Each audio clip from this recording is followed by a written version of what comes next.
President Biden is set to address the nation following his visit to Israel. And after 18 years, the main suspect in the disappearance of Natalee Holloway confesses. The Morning Rundown starts now. From the Straight Arrow News Studio, bringing the stories that matter to you from across the United States and around the world. This is the Morning Rundown. Today is Thursday, October 19th. Thank you for joining us. I'm Kara Rucker. President Joe Biden will address the nation during a speech from the Oval Office tonight, where he will update Americans on the U.S. response to the wars in the Middle East and Ukraine. Biden returned home after visiting Israel, where he reaffirmed the United States' support of Israel in its war with Hamas following the terrorist attack that killed 1,400 people, including 31 Americans. Biden also announced he secured a deal with Egypt to allow humanitarian aid to the people of Gaza. According to Gaza authorities, more than 3,400 people have been killed since Israel began its airstrikes. The president spoke to reporters about the need for aid while aboard Air Force One. I was very blunt with the Israelis. Because look, Israel has been badly victimized, but the truth is that if they have an opportunity to relieve the suffering of people who have nowhere to go, they're going to be, it's what they should do. And if they don't, they'll be held accountable in ways that may be unfair, but that's what we should. And my point to everyone is, look, if you have an opportunity to alleviate the pain, you should do it, period. Israel agreed to give aid to Gaza as long as it doesn't benefit Hamas, and said it would open its own checkpoints for aid only after Hamas releases the roughly 200 hostages taken during the October 7th attack. Biden said aid would likely begin to arrive in Gaza on Friday. The president's visit to Israel came just a day after a blast at a hospital in Gaza. The Palestinian Health Ministry said 471 people were killed in that explosion. While Gaza authorities say it was caused by an Israeli airstrike, the United States government has sided with Israel, saying evidence points to a failed rocket launch by a Palestinian militant group being behind the blast. Anti-war protesters descended on Washington on Wednesday. Straight Arrow News was there as approximately 300 people were arrested after protesting inside a congressional building. Hundreds of protesters blocked Independence Avenue directly outside the Capitol building. This all occurred as senators were receiving a classified briefing regarding Israel. The United States resumed deportation flights of Venezuelan migrants on Wednesday. The first plane, with about 130 passengers, took off from Texas, made a stop in Miami before landing in Venezuela.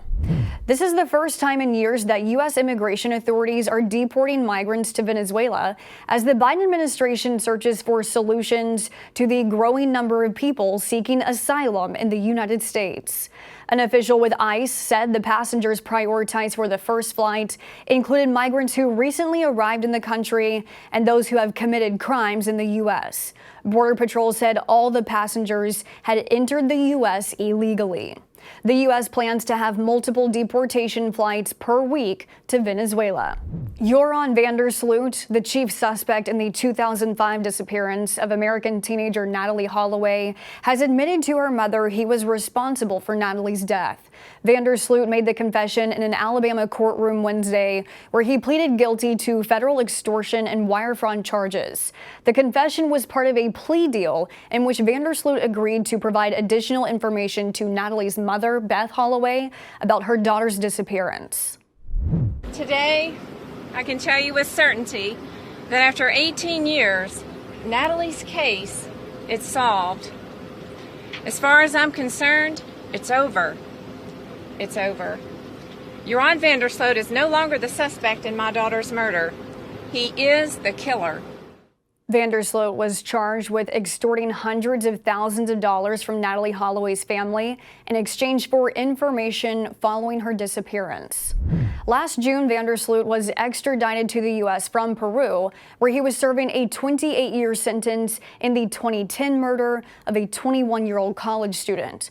Vandersloot was sentenced Wednesday to 20 years in prison, which will run concurrently with the time he's serving in Peru.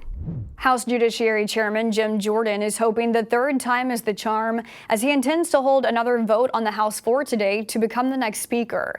The Ohio Republican failed to reach a majority again during Wednesday's vote, losing support the second go-around. 22 House Republicans voted against Jordan, up from 20 on Tuesday. Following the second Speaker vote, a spokesperson for Jordan said, "We're going to keep going." As the House remains without an official Speaker, a group of House Republicans is considering a measure to expand the power of temporary Speaker Patrick McHenry in order to address issues like preventing a government shutdown and funding aid packages for Israel and Ukraine. But others are opposed, saying that would be unconstitutional. Our political correspondent Ray Bogan has more on these developments in his report that you can find on our website at san.com. An arrest was made during the civil fraud trial of former President Donald Trump in New York on Wednesday.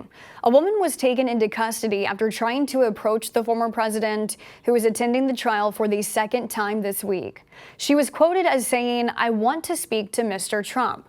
A court officer told her to sit back down. Then moments later, she was escorted out of the courtroom by several officers. The woman, later identified as a court employee, was arrested on a contempt charge for disrupting a court proceeding. A court spokesperson said the woman has been placed on administrative leave and is barred from entering state courts during the investigation. When asked about the arrest, Trump said he was not aware of the incident as it happened behind him in the courtroom. The former president and his company are being accused by the New York Attorney General of overvaluing his assets to banks and insurance companies. Trump has denied any wrongdoing. Finally this morning, history is being made at the breakfast table. Wheaties, the breakfast of champions, as the cereal's tagline goes, is about to do something it has never done in its 100-plus years: feature a video game character on its box. Today, the General Mills cereal brand is releasing a special edition box featuring Marvel's SpiderMan character. The collaboration between Wheaties and Marvel coincides with the release of the Spider-Man 2 video game on Friday. The limited edition box is exclusively available online starting this morning. But it's going to take the Marvel superhero a while if he wants to catch up to Michael Jordan, who has been featured on the Wheaties box 19 times. That's the most of any athlete. These are your top stories for this Thursday. Now you can get the morning rundown in your inbox each weekday morning by subscribing to our newsletter. Visit our website, san.com, and go to the Rundowns podcast page in order to sign up.